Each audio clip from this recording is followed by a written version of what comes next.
Hello friends, welcome back to another thrilling episode of Investigators in Cars Drinking Coffee. I'm your host, Mark Murnan, president of Complete Legal Investigations in West Palm Beach, Florida. Joined once again by my talented wife and partner, Wendy Strom Murnan, licensed private investigator, certified paralegal, author of the best-selling Getting Paid Manual, How to Run a Profitable PI Business, available on our website at theprofitablepi.com. So today we're going to handle a topic we get a lot of questions about. How much should you charge? How much should you charge? And we'll get to that in just a moment. First, a word from our sponsors at OREP Insurance and Working PI Magazine, insurance for the working private investigator. This video is sponsored by OREP Insurance and Working PI Magazine. OREP is a leading provider of private investigator liability insurance nationwide. Get your quote at orep.org today. So, how much should I charge? How much do you charge as a private investigator? Well, that kind of goes with where you live and what the going rate is. There you go. All right. Make sure you're at the top of the going rate. There you go. As we want to position ourselves at that. Well, I've actually kind of calculated a formula. Oh, okay. Okay, A times B equals C. All right. Oh. Is that algebra? No. I think that's just basic math. Yeah. Okay. I wasn't good at any of it, so it didn't matter. I am good at addition and subtraction, though, so I know how much to charge. All right, so let's talk about what to charge, because this is obviously dependent on several circumstances. And the first condition that you must know about is you should discover the going rates in your area. Yes. The going rates in your area. Don't look at our area. We live on the Gold Coast of Florida, and one of the most expensive places out, to live at, other than, California or someplace.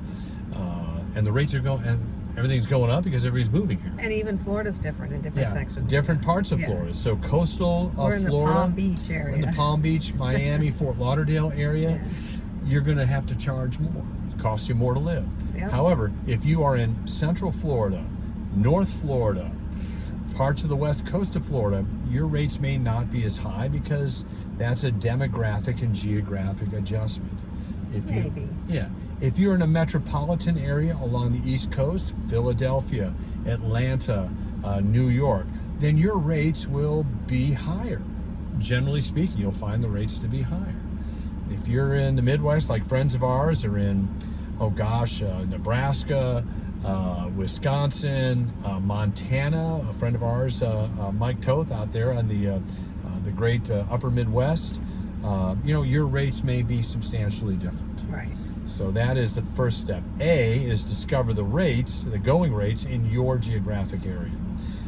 B, determine your own level of experience. Are you a novice, brand new in the business? Are you an apprentice working for another private investigator? Your rates will be at the low end. However, if you are a journeyman, like an electrician, a journeyman, or even at the expert level, then your rates should be higher. So A times B, and if you make those two together, you're going to come up with C, which is the going rate in your area for your level of expertise. Okay. Now, do you adjust yourself towards the top or towards the bottom? And I think we already gave this away. The top. The top. Yeah. Don't discount yourself. Don't discount yourself. Yeah. If you have any level of experience, this is a highly transient profession. People are in, people are out. They come in for a little while, and then they go. If you have experience and you have a stable list of clientele, your rate should be at the upper end, if not at the top. Right. And I want to make a shout out to my friend Jerry Lyons, who's now up in Maryland, who told me to go ahead and raise my rates and see what people would do. Okay. And that was good advice. Yes. Jimmy Messis, the former publisher of PI Magazine, used to have seminars on how to give yourself a raise. You give yourself a $10 an hour raise. Right. Or whatever. So, have we ever struggled with finding a rate? No, we really haven't. Yeah. I love the private work because we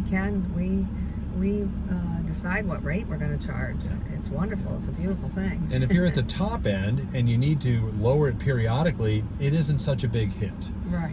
Now, however, I will tell you this, that the investigations business is not a transactional business like process service. So process servers sometimes can be pretty cutthroat, and we have attorney firms who will, they'll go from one process server to another to save $5. And so they're driven by the bottom line. But when you're talking about investigative work and their clients' cases on the line, the attorney's reputation on the line, I tend to inch it higher. Right. So those are just some thoughts on the... And in the billing manual, the getting paid manual, we do have a paragraph or a section on why your investigators are so valuable to that attorney. Exactly the value of your work. So don't devalue what you're doing. Yeah, have a proper idea. Again, determined by the factor A is the geographic location where you're at and the going rates in that area. If every other PI in town is charging $65 an hour and you want to charge $150 an hour, you should be able to justify that. Or you might have to scale it back and move towards $75 an hour. However, if you are an expert in a higher metropolitan area, then your rates should be well above $100 or even $150 an hour. If you have the experience, if you're a journeyman or an expert with many, many years of experience, you should be at the top end. Yeah. And don't be afraid. Right. And Mark put together a great handout that we put in our brochures to our new attorneys called the Return on Your Investment. Yeah. The ROI. What's the ROI on your return on investigation? And we've used that numerous times here. If someone balks at spending $1,500 for a background check on a client, you just try to tell them, well, look, what do you got at stake?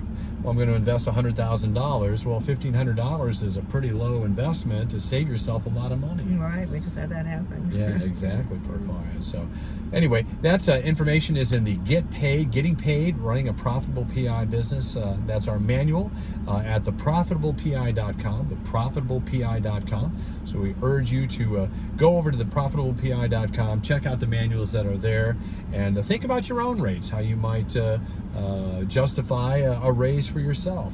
And don't be afraid to slide down some comments. If you've got some your own experiences in setting rates for yourself, feel free to drop down to the comment section. Subscribe if you're not already a subscriber. But thanks for joining us this week, and we'll see you again next time on theprofitablepi.com and Investigators in Cars Drinking Coffee. Almost forgot what we were on. And get paid. And get paid.